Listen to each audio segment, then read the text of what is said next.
কে কে বিয়ে করতে চান কিন্তু আব্বা মা দেয় না? হ্যাঁ, কেউ নাই? মানে বিয়ে করার ইচ্ছা আছে, মন চাই বিয়ে করতে, বারবার মনে হচ্ছে কত মানে শীত চলে যাচ্ছে, মানে এরকম ফিল করছেন, কিন্তু আব্বা মা বিয়ে দেয় না। এরকম কেউ আছেন রুগী? কেউ নাই, একটাও নাই। কই, কোন দিকে রে ভাই? ওই ভলেন্টিয়ার নাকি রে ভাই? দেখেন আল্লাহ নবী বলছেন যার সামর্থ্য আছে সে বিয়ে করবে, সহিহ বুখারী 5090 নম্বর হাদিস। তো আপনারা বিয়ে করবেন, স্ত্রীর দরকার, আপনার বউ দরকার, প্রয়োজন।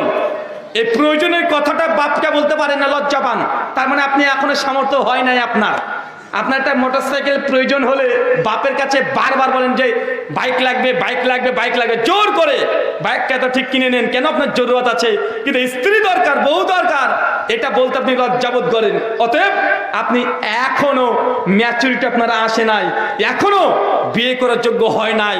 যারা এই বাপকে বলতে পারে না যে আব্বা আমার বউ প্রয়োজন, স্ত্রী প্রয়োজন, বিয়ের প্রয়োজন, বলার যাদের এখনো হিম্মত বা সাহস হয় নাই, তারা আগামী কাল থেকে সিয়াম পালন করবেন, মানে রোজা করবেন।